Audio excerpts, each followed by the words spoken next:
welcome to Gemstone Tarot, Wednesday the 20th of May 2026. Sun is shining, woohoo! It's nice actually, it's really nice.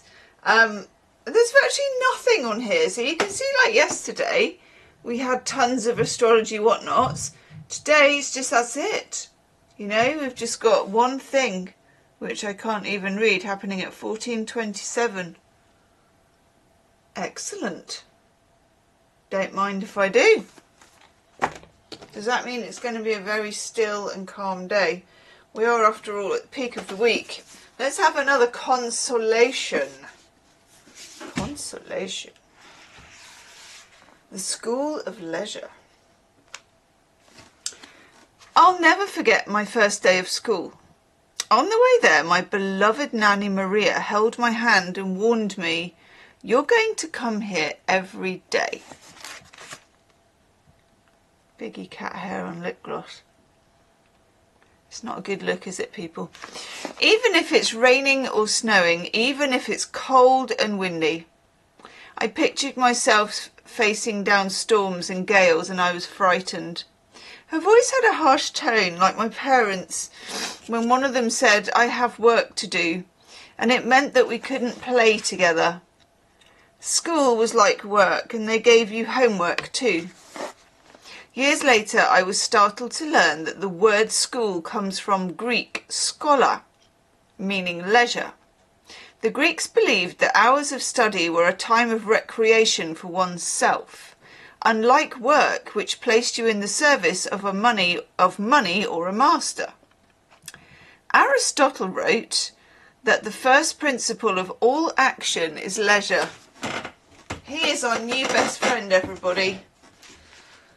By leisure, he meant education and cultural pursuits. And so do we. The philosopher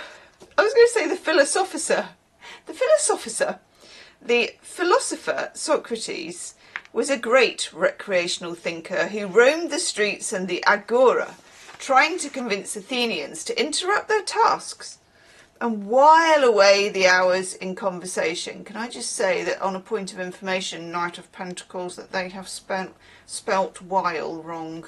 I don't know how you do spell it, but I'm sure you don't spell it like that.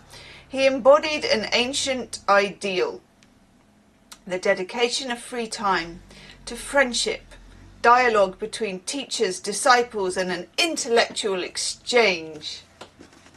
I feel like that's what we have here at Gemstone Tarot. Once the basic necessities are covered, the next social conquest is learning and wisdom.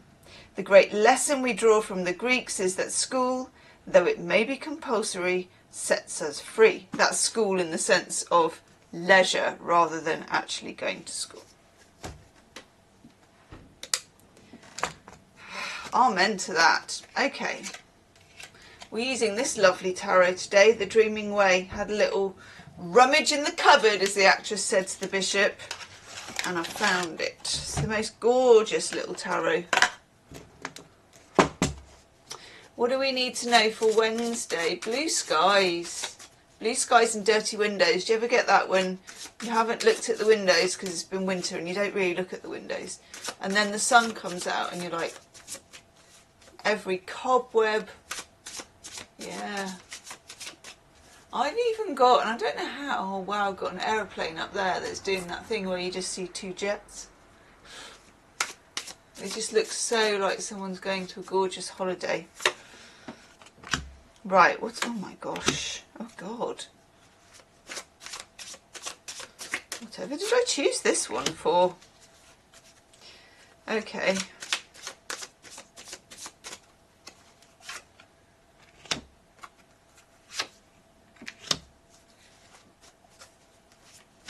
You know how we mentioned Stoics, or did we? I think we did. Well, if we didn't, I'm mentioning them now. Stoics, Seneca and that lot, who kind of said that we needed to be stoical about things. Well, I think we need to be stoical about things. I think that there was the Stoics, I think there was the Epicureans. I seem to remember this at university. And I think the Epicureans was was sort of a bit more drink and be happy and everything. And the Stoics were like, you know, one thought should last you a lifetime. You can withstand all of these things. Anyway, a couple of cards have been following us around for a few days. They've been in the monthlies and all sorts. This one, this is gorgeous, isn't it? The Eight of Cups, Saturn in Pisces, realising a kind of a hard lesson. Saturn is always, Saturn for me represents the life manual. So you know how when you get a microwave, or you probably wouldn't get a microwave, but you know, you get an item, a washing machine, a telly, whatever you get, and it has a manual, and exactly, I get manual face. I'm like, it's even worse than maths face, because it's not even maths, but it looks like maths. And it's boring. And now it's in about 27 languages, so I can't even, it's just too many words. It's like, so, but a manual, you know, if it breaks, someone will go, have you got the manual? Have you read the manual? And you should have read the manual. Okay, so think of Saturn as a planet, as being the manual for being a human. It's like nobody wants to read that bugger, but really it'll come in useful. That is your Eight of Cups. It's Saturn in Pisces because Pisces doesn't read manuals. I can tell you now, I am one. We don't. But everyone in the end reads the runes and thinks, I'm going to have to go and get that bloody manual. Then you got to find the bugger. Mine's always like some bloody engineer standing there looking all impatient, you know, like engineers do, in a, oh, why doesn't she know where the manual is? And I'm there going, you know, throwing out cat toys and thing and all the rest of it. Yeah. Okay, so we get it. We need to read the manual. So whatever your version of reading the manual is, you need to do it. We've got some cards in reverse. We've got the Two of Swords in reverse. I'm going to have to show you in the upright because it's so gorgeous. Isn't that gorgeous? Two of Swords in reverse. Swing! When you get the Two of Swords, something is kind of in stasis. When it goes in reverse, it doesn't mean it's necessarily the right time, but it means you have to make it the right time now, because you have to act on this. And if it's not the right time, I'm afraid that's not the point. You've still got to do it, okay? And it's a bit like what that Irene Vallejo was saying about going to school, whatever the weather, you know? The time to strike has probably come, but at the same time, it probably doesn't feel like the right time, and it probably isn't.